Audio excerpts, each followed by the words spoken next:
کا فرمانے دل نشین ہے جب جمعرات کا دن آتا ہے۔ اللہ عز و جل فرشتوں کو بھیجتا ہے جن کے پاس چاندی کے کاغذ اور سونے کے قلم ہوتے ہیں۔ وہ جمعرات اور شب جمعہ مجھ پر کثرت سے درود پاک پڑھنے والوں کے نام لکھتے ہیں۔ جتنا ہو سکے شب جمعہ پھر روز جمعہ درود پاک کثرت سے پڑھیں، انشاءاللہ اس کی خاص برکتیں نصیب ہوں گی۔ پڑھتا رہوں کثرت سے درود ان پہ صدا میں، پڑھتا رہوں کثرت سے درود ان پہ صدا میں، اور ذکر کا بھی شوق پائے غوث و رضا دے۔ درود پاک پڑھنے کے بے شمار فضائل و برکات ہیں۔ مصطفیٰ جان رحمت صلی اللہ تعالی علیہ وسلم کا فرمان علی شان ہے، جس کا مضمون ہے کہ بے شک بروز قیامت تم میں میرے سب سے زیادہ نزدیک وہ ہوگا جس نے دنیا میں مجھ پر سب سے زیادہ درود پاک پڑھے ہوں گے۔ یعنی کثرت سے درود پاک پڑھنے والا پیارے آقا علیہ الصلوۃ والسلام کے نزدیک ہوگا۔ اب ذرا غور کیجئے، یہ بظاہر تو ایک لائن میں یہ حدیث پوری ہو جاتی ہے، لیکن اگر اس کے پیچھے اس کا انعام جو اس پر ریوارڈ دیا جا رہا ہے اگر اس پر غور کریں تو یہ کتنا بڑا ہے۔ تھوڑا پہلے قیامت کے دن کو سمجھیے، ڈے آف ججمنٹ، بڑا مشکل دن ہے۔ ہاں، یہ ایسا دن ہے کہ اس سے زیادہ مشکل دن کوئی اور نہیں ہے۔ زمین تانبے کی، سورج میل پر، گرمی کی اس قدر شدت کے لوگ اپنے پسینے میں ڈبکیاں کھا رہے ہوں گے، اور اس کے بعد حساب کتاب، پل صراط سے گزرنا، پیاس کی شدت، نامہ اعمال کا کھولا جانا۔ کوئی ایک پرابلم ہو تو بتائیں، اتنے سارے پرابلم ہیں۔ اچھا، ان تمام پرابلم کا سولیوشن جس ہستی کے پاس ہے، سبحان اللہ، وہ جناب رسول اللہ صلی اللہ تعالی علیہ وسلم، کیونکہ اللہ نے آپ کو شافع روز محشر بنایا ہے۔ آپ محشر کے دن شفاعت فرمائیں گے، آپ کو قیامت کے دن مقام محمود عطا کیا جائے گا۔ تو نبی پاک نے ہی مدد کرنی ہے۔ کیسے مدد کرنی ہے؟ بہت پیاس ہوگی نا، مگر پتہ ہے وہاں پر ایک ایسا حوض ہے، نبی پاک کو وہ ایسا حوض عطا کیا گیا جس کو میرے آقا شربت پلائیں گے، جام کوثر عطا فرمائیں گے۔ فرمایا ایسا شربت ہے جو ایک بار پیے گا پھر اسے پیاس ہی نہیں لگے گی۔ زندگی میں کبھی کبھی تسبیح لیا کرو، آنکھیں بند کیا کرو، اور اس تصور میں درود پڑھتے رہا کرو کہ میں جتنے درود پڑھ رہا ہوں نبی پاک کے قریب ہو رہا ہوں۔ قیامت کا دن ہے، میں جتنے درود پڑھ رہا ہوں اتنے قدم آقا کے پاس جا رہا ہوں۔ یقین کرو تسبیح رکھنے کا دل نہیں ہوگا۔ کتنی فضول باتیں، کتنی چیزوں میں ٹائم ضائع کرتے ہیں، نہ کریں ایسا۔ کثرت سے درود پاک پڑھتے رہا کریں۔ صلو علی الحبیب صلی اللہ تعالی علی محمد صلی اللہ علیہ وسلم۔ کیوں نہ مدینے کی بارش کی بات کر لیتے ہیں، نبی پاک کے دور کی بارش کی بات کر لیتے ہیں۔ میرے آقا کا مدینہ، وہاں تو ہر وقت ہی رحمت برس رہی ہے نا، رحمت برس رہی ہے محمد کے شہر میں۔ اللہ اس شہر کو آباد رکھے اور ہمیں بھی بار بار وہاں کی حاضری عطا فرمائے۔ آپ کو لیے چلتا ہوں میرے آقا کے دور میں، صحابہ کا عقیدہ، صحابہ کی نبی پاک سے محبت، پیارے آقا پر یقین دیکھو۔ بخاری شریف کی حدیث ہے، حدیث کی بڑی کتابوں میں یہ واقعہ لکھا کہ نبی پاک خطبہ دے رہے ہیں جمعے کا دن۔ ایک صحابی آئے اور کھڑے ہو گئے کہ یا رسول اللہ، بارش نہیں ہو رہی ہے، قحط ہو گیا، جانور بھی پیاسے، ہم بھی پیاسے، کھیت بھی سوکھ گئے، حضور دعا کیجئے، اللہ سے بارش ہمارے لیے لے کے دیجئے، بارش چاہیے۔ اب ذرا سوچئے، صحابی رسول خود دعا نہیں کر سکتے تھے؟ نبی پاک کے پاس کیوں آئے؟ صحابہ کا عقیدہ اس پوری حدیث میں آپ کو سمجھ آ جائے گا، ان کا بیلیف، ان کا یقین کیسا تھا۔ اچھا، راوی کہتے ہیں جب نبی پاک جمعے کا خطبہ دے رہے نا، آقا نے ہاتھ اٹھائے اور بارش کے لیے دعا کی۔ اس وقت آسمان پر کوئی بادل نہیں تھا۔ آج کی زبان میں کہوں تو فور کاسٹ، ویدر پریڈکشن بارش کی نہیں تھی، کوئی بادل نہیں تھا۔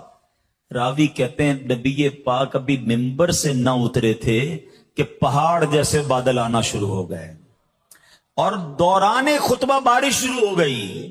آقا ممبر سے آئے تو اتنی بارش ہو رہی تھی کہ نبی پاک کی داڑھی سے بارش کے قطرے گر رہے تھے. مبارک داڑھی سے گویا موتی گر رہے ہیں. اچھا صحابہ خوش خوش گھر چلے گئے، مگر ان کو پتا نہیں تھا کہ کرم کتنا بڑا ہو گیا ہے. جمعے کا دن تھا نا، پورا دن بارش، ہفتہ بارش، اتوار بارش، پیر بارش، نان اسٹاپ، ٹیوزڈے، ویڈنسڈے، اگلا جمعہ آ گیا. راوی کہتے وہی صحابی یا کوئی اور کھڑے ہو گئے، حضور کرم کیجئے، ہمارے کھیت ڈوب رہے ہیں، ہمارے گھر ڈوب رہے ہیں، حضور بارش رکوائیے. اگین بڑا ریلیونٹ کوسچن ہے بھائی، بارش اللہ کی طرف سے آتی، ادھر ہی دعا کرو نا. صحابہ جانتے تھے واہ کیا جود و کرم ہے شہ بطحا تیرا، نہیں سنتا ہی نہیں مانگنے والا تیرا. انہیں پتا ہے کہ رب کی بارگاہ میں ان کا مرتبہ کیا ہے، انہوں نے ہاتھ اٹھانے ہیں تو بارش آنی ہے. اب ذرا مزیدار بات سنو، نبی پاک یہ بھی دعا کر سکتے تھے کہ یا اللہ بارش کو روک دے، نہیں، اللہ کے حبیب کی اتھارٹی دیکھو. اللہ کے حبیب علیہ الصلوۃ والسلام کو رب نے کیسے کمالات سے نوازا. اللہ اکبر.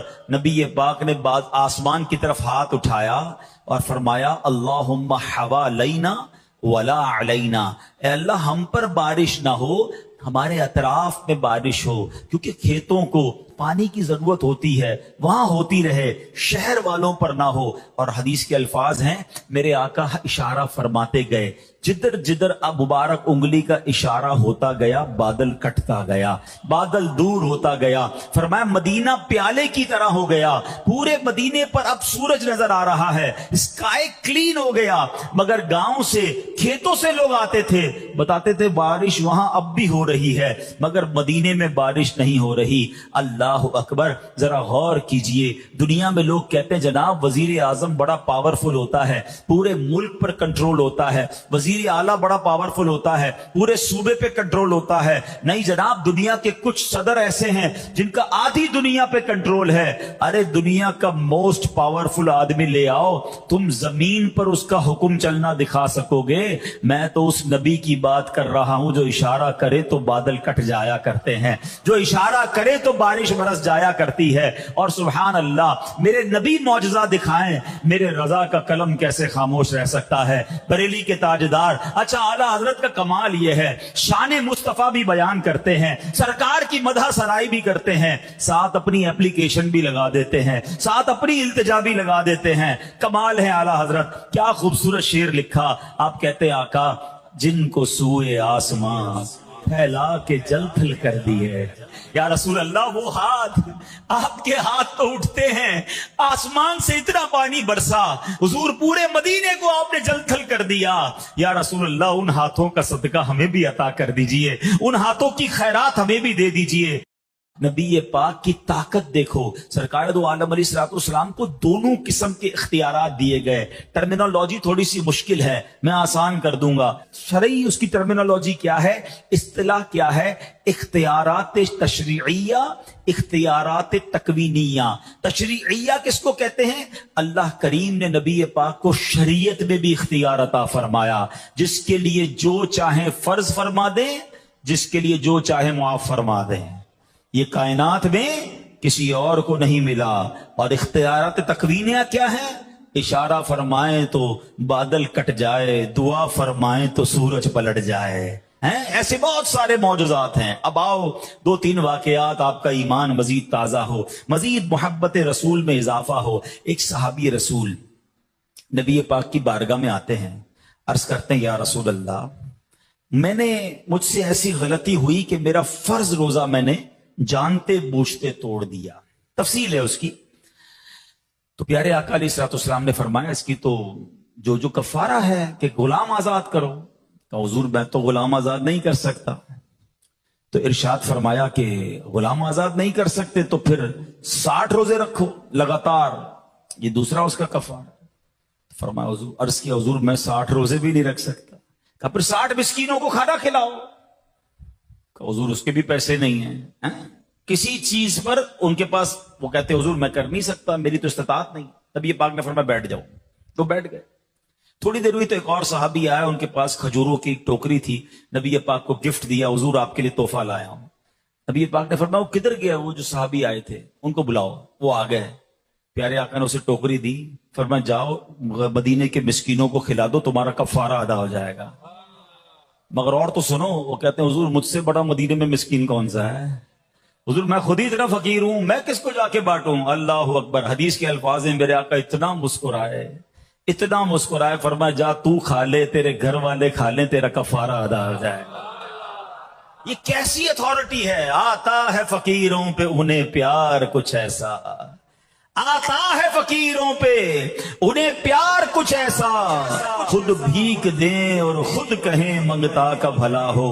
اللہ اکبر۔ سنو سنو، ایک شخص آیا، کہتا حضور میں اسلام تو قبول کروں گا مگر صرف 2 نمازیں پڑھوں گا، میں 5 نمازیں نہیں پڑھ سکتا، 2 نمازیں پڑھوں گا۔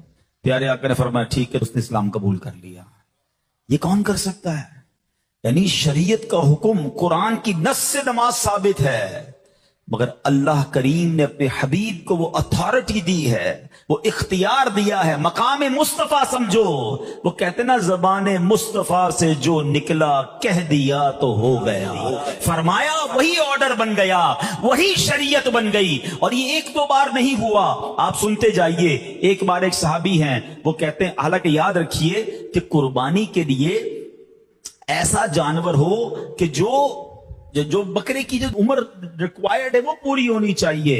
تو وہ کہتے ہیں کہ ایک صحابی تھے، وہ کہتے ہیں حضور میرے پاس 6 مہینے کی بکری کا بچہ ہے، 1 سال جیسا دکھتا ہے مگر عمر پوری نہیں ہے، کیا میں اس کی جگہ قربانی کر دوں؟ نبی پاک فرماتے تجھے اجازت ہے، تیرے بعد کسی اور کو اجازت نہیں ہے۔ اس کے لیے پیارے آقا علیہ الصلوۃ والسلام نے یہ اجازت عطا فرما دی۔ اور ایک بات تو کمال ہو گیا، پیارے آقا علیہ الصلوۃ والسلام نے ایک عربی شخص سے گھوڑا خریدا، اس نے بیچا اور پھر مکر گیا، کہتا میں نے نہیں بیچا۔ نبی پاک نے فرمایا تم نے ڈیل کی ہے، سودا کیا ہے؟ کہتا نہیں میں نے نہیں بیچا۔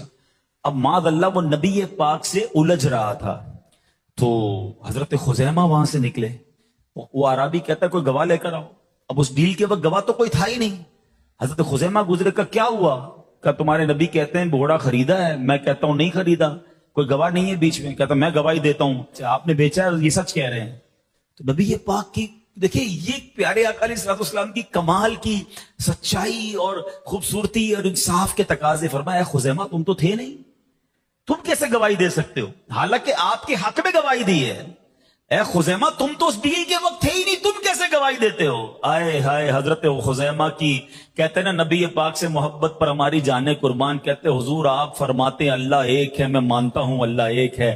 آپ بتاتے جبریل قرآن لے کر آتے ہیں، میں آسمانی باتیں آپ کی مانتا ہوں۔ آپ فرماتے قیامت آئے گی، میں نے دیکھی نہیں، میں مانتا ہوں۔ آپ فرما رہے گھوڑے کی ڈیل ہوئی ہے تو ہوئی ہے، میں گواہی دیتا ہوں آپ سچ بولتے ہیں۔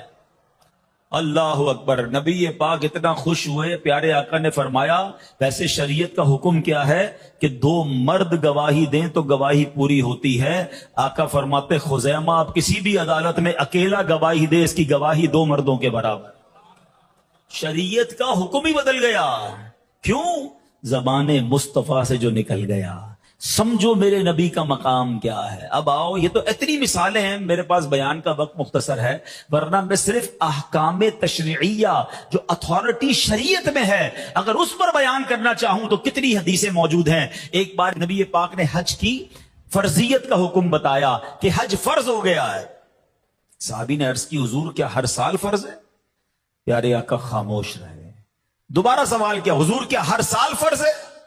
نبی پاک خاموش رہے۔ جب تیسری بار انہوں نے سوال کیا نا، سنو نبی پاک نے کیا فرمایا۔ پیارے آقا فرماتے ہیں نہیں، زندگی میں 1 بار ہے، لیکن میں اگر ہاں کہہ دیتا تو ہر سال حج فرض ہو جاتا۔ علماء نے اس حدیث کی ڈیٹیل میں شرح میں 2 باتیں بیان کی۔ ایک تو یہ کہ زیادہ سوال نہیں کرنے چاہیے، کچھ لوگوں کی بڑی عادت ہوتی ہے یہ بھی بتائیں حضرت، یہ بھی بتائیں، اور کریدتے رہیں گے نا۔ اچھا جو مسئلہ پیش نہیں آیا وہ بھی سوال کر رہے ہوں گے، کبھی زندگی میں پیش نہیں آیا پھر بھی پہیلیاں بنا بنا کے سوال کر رہے ہوں گے۔ نماز آتی نہیں، وضو آتا نہیں، غسل آتا نہیں، پہیلیاں بوجھنی ہیں۔ نبی پاک علیہ الصلوۃ والسلام کی شان یہ ہے، اس حدیث سے یہ پتہ چلا نو کوسچنز، زیادہ نہیں۔ آپ کو یاد ہوگا، آپ جنہوں نے سورہ بقرہ پڑھی ہے، اس کی تفسیر پڑھی ہے، وہ گائے کا سوال ہی کرتے رہے نا کہ موسیٰ اللہ سے پوچھ کے بتاؤ گائے کیسی ہوگی۔ سوال پوچھتے گئے، سرچ نیرو ہوتی گئی، پھر دنیا میں ایک ہی گائے بچی، اور وہ کتنے کی لینی پڑی؟ سونے کے وزن کے مطابق گائے خریدی تھی. واقعہ لمبا ہے ورنہ میں آپ کو سناتا. نہیں پڑھا تو تفسیر میں ضرور پڑھیے گا، صراط الجنان میں امیزنگ واقعہ ہے سورہ بقرہ کا. تو بہرحال زیادہ سوال نہیں، شریعت کا حکم پتہ چل جائے لبیک.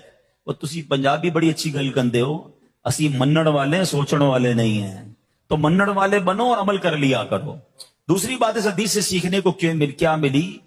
اتھارٹی دیکھیں. نبی پاک فرما رہے ہیں اگر میں ہاں کہہ دیتا تو ہر سال حج فرض ہو جاتا. یہ کون کہہ سکتا ہے؟ یعنی میرا ہاں جو ہے وہ فرض حج کو ہر سال فرض کر دیتا. اس قدر اللہ نے مقام عطا فرمایا. میرے آقا نے 1450 سال پہلے مقام صحبہ میں مولا علی کی گود میں آرام فرما رہے ہیں. عصر کا وقت جا رہا ہے. مولا علی کا فیصلہ بڑا کمال کا تھا. مولا علی کا علم پتہ ہے؟ نبی پاک فرماتے میں علم کا شہر ہوں، علی اس کا دروازہ ہے. اتنے بڑے مفتی، اتنے بڑے عالم، اور سب سے بڑا فرض کون سا ہے بھائی؟ نماز ہے نا. مگر مولا علی نے کتنا بڑا امتحان تھا ان کا. نبی پاک ان کی گود میں آرام فرما رہے. پیارے آقا نے اثر ادا کر لی تھی. اب سورج غروب ہو رہا ہے اور مولا علی جیسی شخصیت جن کو ہم سے زیادہ پتہ ہے نماز کتنی بڑے فرض ہے، مغرب کا وقت ہو گیا. نبی پاک کی جب مبارک آنکھیں کھلی نا تو پیارے آقا علیہ الصلوۃ والسلام نے دیکھا حضرت علی بڑے بڑے افسردہ ہیں. ارشاد ہوا اے علی غمزدہ کیوں ہو؟ عرض کیا حضور جب سے علی ایمان لایا ہے کوئی نماز قضا نہیں ہوئی ہے. اچھا یہاں بھی سمجھیے گا میری بات. ہاں اے علی کے چاہنے والو، اہل بیت کے غلام، پنجتن کے غلام بیٹھے ہو نا، بڑی اچھی بات ہے. مولا علی کے سے محبت ہمارے ایمان کے لیے ضروری ہے. مولا علی کا جملہ یاد رکھنا، حضور جب سے ایمان لایا ہوں نماز نہیں گئی. ہم میں سے کتنوں کی نمازیں قضا ہو رہی ہیں اس کا خیال نہیں ہے. مگر دیکھو نبی پاک نے کیا کمال دکھایا. میرے آقا کی شان دیکھو. دنیا نے آج تک یہ تو دیکھا تھا کہ عصر کے بعد مغرب کا وقت ہی ہوتا ہے اور مغرب کے بعد عشاء کا وقت ہوتا ہے. مگر نبی پاک نے ہاتھ اٹھائے، اللہ کی بارگاہ میں دعا کی، اے رب کریم علی تیری اور تیرے نبی کی فرما برداری میں مصروف تھا. سورج کو واپس لوٹا دے. مغرب کے بعد عشاء نہیں، مغرب کے بعد پھر عصر ہوتی ہے. مولا علی نماز ادا کر لیتے ہیں. کتنی بڑی شان ہے میرے آقا کی. اور نبی پاک کا اتھارٹی دیکھیں اس کائنات پر کہ سورج کبھی اپنی رفتار کو نہیں چینج کرتا. ہمیں پتا ہے 6:12 پہ مغرب ہے تو مغرب ہوگی. اس کی رفتار سب کو معلوم ہے. روزانہ ہمیں نمازوں کے ٹائمنگ اس کی معلوم ہے. مگر میرے آقا کی دعا نے اس پورے ٹائم ٹیبل کو چینج کر دیا. مغرب کے بعد پھر عصر کا وقت ہوتا ہے. اللہ اکبر. یہ کمال ہے جناب رسول اللہ صلی اللہ تعالی علیہ وسلم کا. جہاں یہ نبی پاک کی شان پتہ چلی وہاں مولا علی کا ڈیسیشن تو دیکھو. یہ ایک الگ کہانی ہے. اس کو سمجھانا چاہ رہا ہوں میں کہ مولا علی کا یہ فیصلہ کیا تھا. نماز اللہ کی بارگاہ میں فرض ہے مگر رسول پاک کے آرام میں خلل نہیں آنے دیا. ایسا ہی ایک فیصلہ حضرت ابوبکر صدیق نے بھی کیا تھا. چلتے غار ثور میں خدا کی قسم حضرت ابوبکر کی جو وہ نیکی ہے نا، حضرت عمر سے پوچھو. حضرت عمر سے پوچھو. وہ کہتے ہیں میری ساری زندگی کی نیکیاں ایک طرف، ابوبکر کی غار ثور والی نیکی ایک طرف. جو انہوں نے نبی پاک کے ساتھ وقت گزارا نا وہ ان کی زندگی کی معراج تھی. اور پتہ ہے ان کو یہ سعادت کیوں ملی؟ بہت ساری وجوہات ہوں گی مگر ان سے پوچھا گیا تھا کہ آپ کی زندگی کی سب سے بڑی 3 خواہشات کون سی ہیں؟ اگر میں آپ سے پوچھوں آپ کی زندگی کی سب سے بڑی خواہشات کون سی ہیں تو کوئی کہے گا یار ایک اچھی سی گاڑی مل جائے، فلاں ملک کا ویزا مل جائے. کسی کو کچھ چاہیے، کسی کو کچھ چاہیے. پوچھو صدیق اکبر سے آپ کو کیا چاہیے. سنو ان کی 3 خواہشیں کیا ہیں. اللہ صدیق اکبر کے صدقے نبی پاک سے سچا عشق عطا فرما دے. آپ کی خواہشیں تو دیکھو یار. وہ کہتے ہیں میری خواہش یہ ہے النظر الیک وانفاق مالی علیک والجلوس بین یدیک. میں ترجمہ بعد میں بتاؤں گا یار، پہلے اس الفاظ کی خوبصورتی تو دیکھو یار. عاشق کس کو کہتے ہیں؟ کہتے ہیں النظر الیک. پہلی تمنا یہ اپنے نبی پاک کو دیکھتا رہوں. دوسری تمنا یہ وانفاق مالی علیک، میں حضور پر اپنا مال خرچ کرتا رہوں. تیسری تمنا یہ ہے والجلوس بین یدیک، بس حضور کے قدموں میں حاضر اور کہیں نہ جاؤں. یعنی سب کچھ نبی پاک تھے ان کے لیے. اور تینوں خواہشیں اللہ نے کیسی پوری کی؟ کہتے ہیں حضرت ابوبکر صدیق ساری زندگی تو دیکھتے رہے، مگر جو 3 دن اور 3 راتیں غار ثور میں دیدار کیا نا، وہ دنیا میں کسی اور نے نہیں کیا. بتاؤ نا، کسی کی گود میں کوئی آرام کرے. اب نبی پاک جب صدیق اکبر کی گود میں ہوں گے تو کیسے رخسار دیکھے ہوں گے، کیسی داڑھی دیکھی ہوگی، کیسی پیشانی مبارک دیکھی ہوگی. ارے 3 دن اور 3 رات دنیا میں کوئی اور دیدار نہیں کر رہا تھا، صدیق اکبر نبی پاک کا دیدار کر رہے تھے. دوسری خواہش کیا تھی؟ وَإِنفَاقُ مَالِ عَلَيْكَ، اللہ کے نبی پر مال خرچ کرتا رہوں. آپ کو پتہ ہے نبی پاک صدیق اکبر سے کتنی محبت فرماتے تھے؟ پیارے آقا صدیق اکبر کا مال ایسے خرچ کرتے تھے جیسے اپنا مال خرچ کرتے ہیں.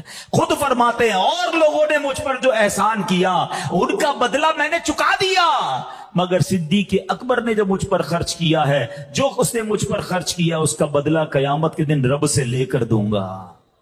یہ شان ہے. دوسری خواہش غزوہ تبوک میں یاد ہے نا، میں ہلکا سا اشارہ کر کے جا رہا ہوں، میرا وقت چونکہ ختم ہو رہا ہے، کہ پورا مال اللہ کی راہ میں دیا تھا. اور تیسری خواہش کیا تھی؟ والجلوس بین یدیک، آقا کی بارگاہ میں رہوں. ساری زندگی تو رہے، آج سنہری جالیوں کے پیچھے بھی ہیں،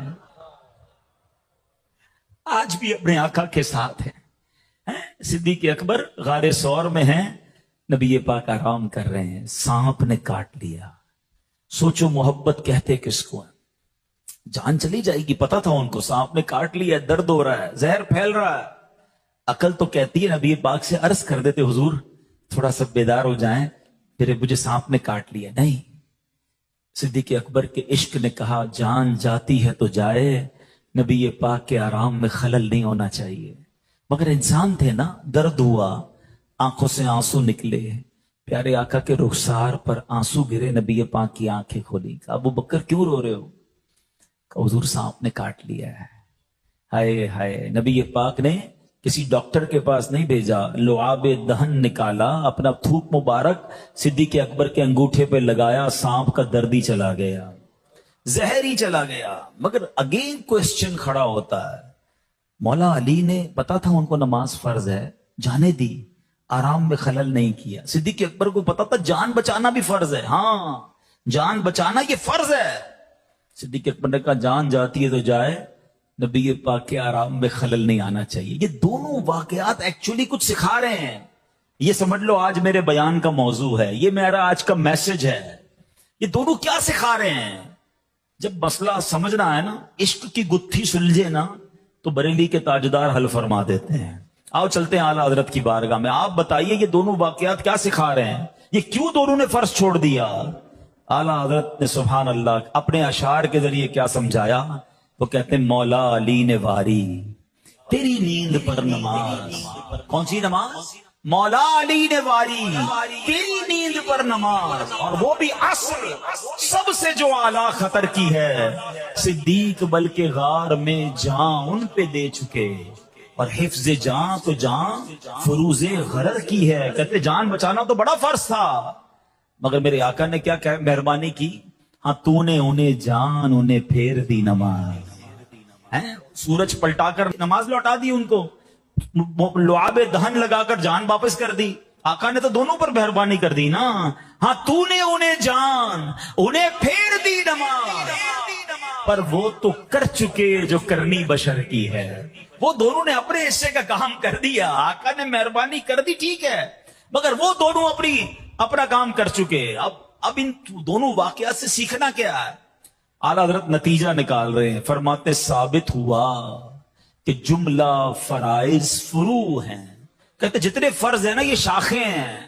درخت کا تنا مضبوط ہوتا ہے نا، تنا کیا ہے، اصل کیا ہے؟ کہتے ثابت ہوا کہ جملہ فرائض فروع ہیں، اصل الاصول بندگی استاجور کی ہے. ارے آقا راضی ہیں تو رب راضی ہے. یہ صدیق اکبر سکھا رہے ہیں، یہ مولا علی سکھا رہے ہیں. ساری زندگی اللہ اللہ کرتے رہو، اگر دل میں عشق رسول نہیں ہے، نبی پاک سے محبت نہیں ہے، رب نے راضی نہیں ہونا. کیا خوبصورت بات شاعر لکھتے ہیں، خدا کا ذکر کرے ذکر مصطفیٰ نہ کرے، ہمارے منہ میں ہو ایسی زبان خدا نہ کرے. ارے نبی پاک راضی ہوں گے تو رب بھی راضی ہو جائے گا. اور اعلیٰ حضرت نے یہی بات سمجھائی ہے کہ انہیں جانا, انہیں مانا, نہ رکھا غیر سے کام, للہ الحمد میں دنیا سے مسلمان ہے. پیارے آقا کی باتیں ایسی ہیں کہ جی بھرتا نہیں ہے, جی چاہتا ہے ان کی باتیں سنتے رہیں, ان کے کمالات سنتے رہیں. محبوب کی باتیں ہیں نا, اور باتیں جی کیسے بھرے گا؟ جس کا کلمہ پڑا ہے, جس سے محبت کی ہے, جن کے امتی ہیں, ان کی باتیں اچھی نہیں لگیں گی تو کس کی اچھی لگے؟ اللہ کرے کہ زندگی اسی ذکر میں گزر جائے.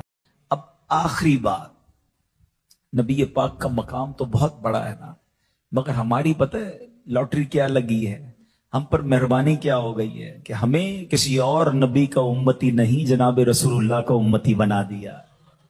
امتیوں تمہیں پتہ ہی نہیں ہے کتنا بڑا مقام مل گیا. وہ شاعر کہتا ہے نا, میری خوش قسمتی میں تیرا امتی.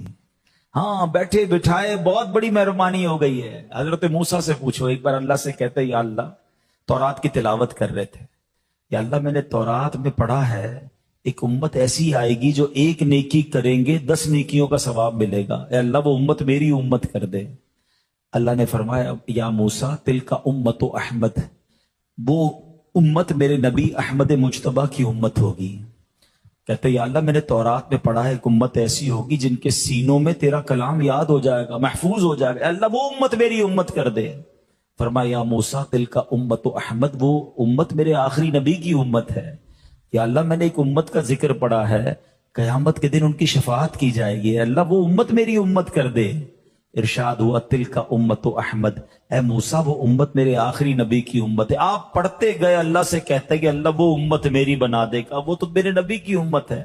پتہ ہے آخر میں حضرت موسیٰ کیا کہتے یا اللہ جب اتنی مبارک امت ہے تو مجھے بھی اس امت میں شامل کر دے.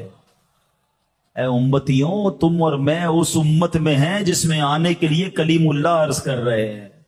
کبھی سوچا مہربانی کتنی بڑی ہے؟ تو اس کی کوئی ذمہ داری نہیں ہوگی, کوئی رسپانسبلٹی نہیں ہے؟ خیر الامم کہا گیا ہمیں, اور ہم ہیں کہ ٹینشن ہی کوئی نہیں. آپ کو پتہ ہے ہم جو آخر میں آئے ہیں, سب سے آخری امت ہے نا, علماء نے اس کی بھی ڈیٹیل بیان کی, اس کی وجوہات بڑی پیاری لکھی کتابوں میں. فرمایا آخری امت بنانے کا ایک مقصد یہ بھی ہے کہ آپ اور میں بنی اسرائیل کی غلطیاں پڑھتے ہیں نا قرآن میں, کیا کیا غلط کام کیے تو عذاب آیا, کبھی مینڈکوں کا عذاب, کبھی خون کا عذاب, کبھی زلزلہ, کبھی آندھی, قوم عاد پر ہوا. فرمایا میرے نبی کی امت تو پچھلی قوموں کی غلطیاں جانے, اس امت کے عیب بعد میں کوئی اور نہ جان سکے, ہمارے عیب چھپے رہیں.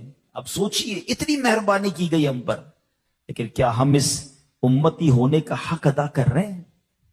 قرآن پتہ ہے کیا کہتا ہے ہمارے بارے میں, کنتم خیر امت, تم بہترین امت ہو, اخرجت للناس تأمرون بالمعروف وتنہون عن المنکر, تم لوگوں کے پاس جاتے ہو, نیکی کی دعوت دیتے ہو, برائی سے منع کرتے ہو, اس لیے بہترین امت ہو. ہاں بھائی کرتے ہیں یہ کام, اللہ فرما رہا ہے تم بہترین امت ہو, مگر ہم میں تو معاذ اللہ نیکی کی دعوت دینا دور کی بات, ادھر تو کچھ لوگ گناہ کی دعوت دے رہے ہوتے ہیں, چیٹنگ کے طریقے بتا رہے ہوتے ہیں, بے حیائی کے طریقے بتا رہے ہوتے ہیں, خود سوشل میڈیا پہ کوئی غلط چیز دیکھیں گے پھر شیئر بھی کریں گے, تم بھی دیکھو, میں نے دیکھا اب تم دیکھو. توبہ توبہ توبہ, یہ امتی اور نبی پاک کے امتی کا کام ہے. نہ کرو ایسا, ہم نے کہیں نہ کہیں تو جواب دینا ہے نا. رسول اللہ ناراض ہو گئے تو مارے جائیں گے. یہ جو دعوت اسلامی والے بار بار آپ کو کہتے ہیں نا مدنی قافلے میں چلیں, اجتماع میں چلیں, سچی بات یہ ہمارے لیے آسانی کر رہے ہیں, یہ کام تو قرآن نے دیا تھا. بہترین امت ہونے کا حق یہ تھا کہ ہم لوگوں کو نیکی کی دعوت دیتے. یہ جو آپ کو کہتے ہیں نا مدنی قافلے میں آیا کرو, کبھی کبھی چلے جایا کرو ان کے ساتھ. 3 دن جا کر کرتے کیا ہے, جا کے لوگوں کو نماز کے لیے بلاتے ہیں, سنتیں بلاتے ہیں. یہی تو قرآن کہہ رہا ہے اخرجت للناس تأمرون بالمعروف, لوگوں کو اچھی باتوں کی حکم دو, برائی سے منع کرو. ہم اکیلے کیسے کرتے ہیں؟ یہ مدنی قافلوں کی وجہ سے آسان ہو گیا, یہ اجتماع کی وجہ سے آسان ہو گیا کہ چلو یار میں بھی جا کے کسی کو تھوڑی سی, میں بھی نماز کی دعوت دے دوں گا, میں بھی سنت کی دعوت دے دوں گا. اور عشق والی بات بتاؤں, سوچو جو بندہ 3 دن 12 دن 30 دن مدنی قافلے میں جاتا ہے نا, گنبد خضرا کے مکین بھی تو دیکھیں گے نا کہ امتی میرا ہے, اپنا گھر چھوڑ کر, اپنا کاروبار چھوڑ کر پیسے کمانے نہیں گیا ہے, میرے ہی کسی امتی کو نماز سکھا رہا ہے, میرے ہی کسی امتی کو سنت کی طرف بلا رہا ہے, اس کو نیکی کی دعوت دے رہا ہے. اللہ اکبر. پھر سوچو کیسی مہربانیاں ہوں گی, کیسی نگاہ کرم ہوگی. تو دعوت اسلامی والوں کا ساتھ دیں، اور خیر الامم ہیں آپ اور میں، ہمیں اس کا احساس رکھنا ہے۔ ایسی زندگی گزارو، اپنی زندگی کا آج ایک ٹارگٹ بنا لو، میں ایسا بن جاؤں کہ مجھے دیکھ کر کوئی کہے امتی ایسا ہے تو اس کے آقا کیسے ہوں گے، امتی کے اخلاق ایسے ہیں، اس کے نبی کے اخلاق کیسے ہوں گے، امتی اتنا ایماندار ہے، اس کے نبی کیسے امین اور صادق ہوں گے، اتنا سچا، اس کے آقا کیسے ہوں گے۔ ایسا ہونا چاہیے نا۔ انفارچونیٹلی الٹا ہو رہا ہے، مسلمانوں کو دیکھ کر لوگ اسلام کو گالیاں دے رہے ہیں، برا بھلا کہتے ہیں، نہیں بھائی ان سے کاروبار نہ کرو، سچ تو بولتا ہی نہیں ہے، پیسے تو دیتا ہی نہیں ہے، وعدہ تو پورا کرتا ہی نہیں ہے، سچ بتاؤ یہ میں کیا کر رہا ہوں یار، جس نبی کا امتی ہوں اس کی تو یہ تعلیمات نہیں ہیں۔